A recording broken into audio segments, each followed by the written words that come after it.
One of the joys of the Browning Smoke Vault is the fact that obviously the great versatility, but if you're not learning to make jerky out of it, whether you're a hunter or whether you just are going down to the grocery store, you're really missing a big treat.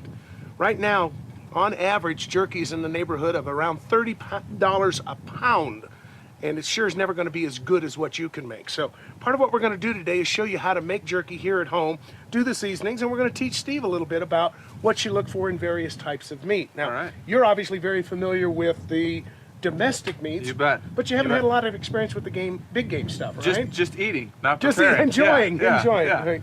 Okay, well, obviously, you know, when you're coming to jerky, you don't need the best cuts of meat. So save your sirloins, save your tops, save your fillets, your loins, all of that stuff. Go for a cheaper, grainier cut of meat. You bet. When you're making jerky, you're using what they call a whole muscle piece of meat. Now, we've showed everybody already how to grind, so if you got a lot of hamburger, you know, you can make the jerky sticks or the treats.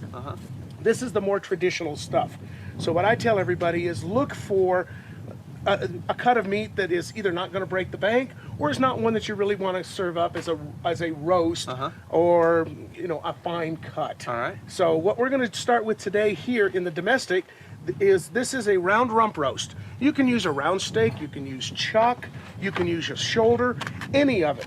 And like I said, the secret of it is difference between the domestic and the wild is probably the wild is actually better for you, simply because it doesn't have hormones and steroids and things like this. It has been made, you know, by God and out in nature, so it's really good.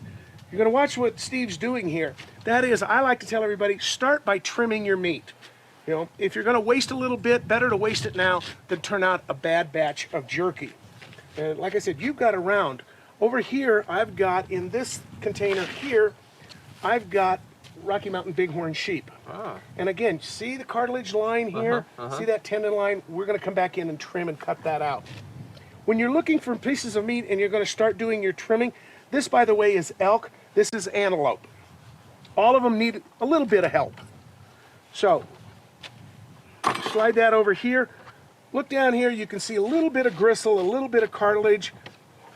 Guys, it's easier, and gals, it's easier to trim it out. Little pieces like this don't have to have big elongated sticks like commercial jerky. Any of this is going to work really well. This you can cut lengthwise like this.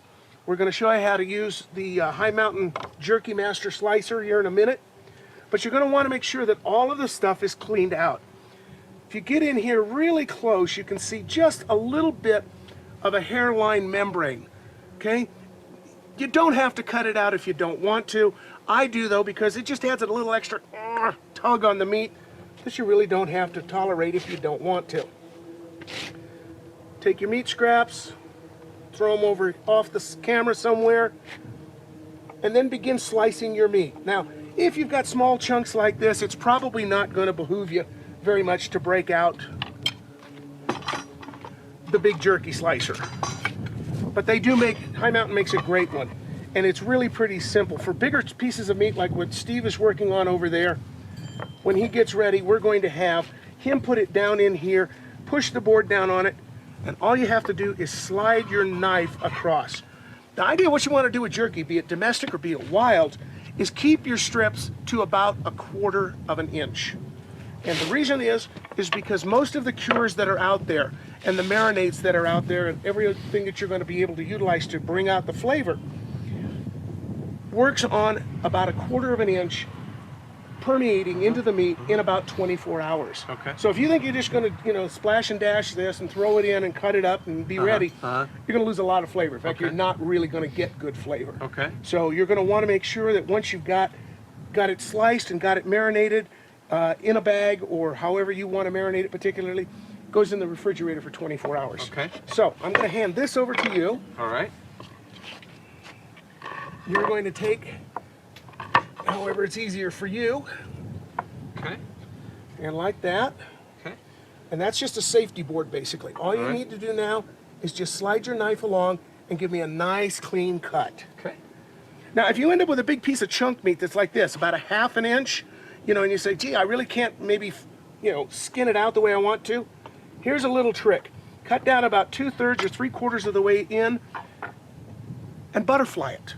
Now it's down to that 1/4 inch range where your spices and everything are going to be able to get into it, permeate the meat, and give you the good flavor.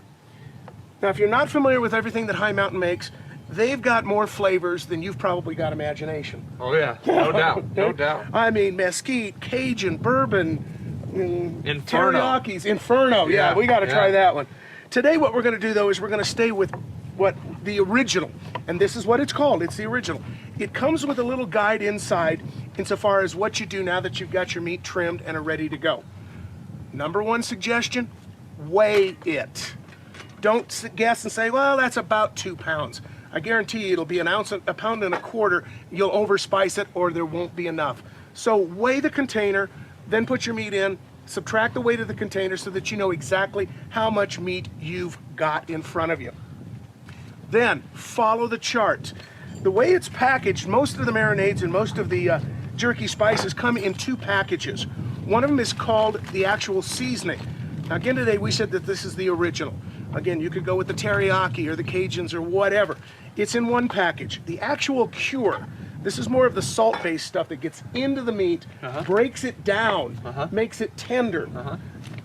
Again, and they are not 50-50.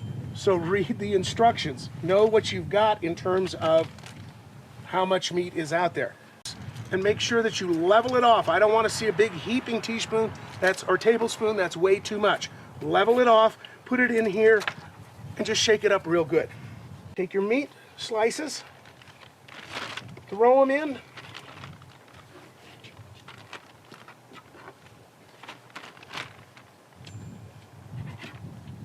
That'll be close enough. All right. Now again, this is for 4, so what I'm going to do is I'm basically going to throw in 1/2 of it. Like so. Leave a little bit of air in the bag. Because now, rather than having to take and flip the meat and worry about, all you're going to do is mush it together. This is where the kids help out. This is where the kids come in and say, oh, Daddy, it's like a squeeze toy. You do this now, you'll throw this into your refrigerator. Every time you think it, you're going to go out and get something out of the fridge, grab the bag, shake it, and do it again. We've got one already pre-made down below here that has gone for 24 hours. And look at even how the coloration has changed. Oh yeah. It has really absorbed all of the good spices. We're finished cutting. Now all you have to do, Steve, is reach your hand in there and start spreading it out. Okay. Now is this something, would we want to spray some stuff on here before we do this? No, because it's going to hydrate out. Okay. You're really going to find very few of them are ever even going to bother to stick. Okay. Okay? But what Steve is doing right there is exactly what you should do. Don't stack them up like this, right next to each other. They're not going to get the full flavor of the smoke and the heat. They're going to take longer to dry. So less is more. Spread them out. Leave it a half inch to 3/4 or a full inch in between the individual pieces. Remember, all you got to do, is just rotate your racks in and out. Well, and that smoke vault's big enough. There's plenty of room to put plenty of True, racks. whether you're the 18-inch or if you want to go really hardcore, with the 24, you've got plenty of it in. Once you got your rack ready to go, Steve, if you will, hop one in. On this one, you're not going to want to use any sort of water.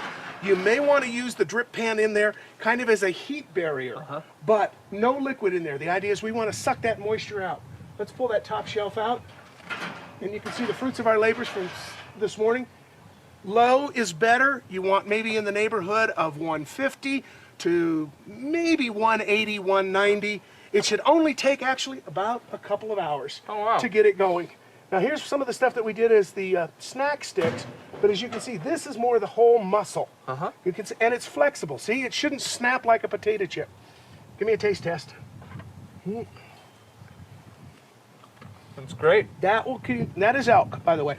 That will keep for months and months. If you put it in a freezer bag, if you vacuum seal it, it'll last for years.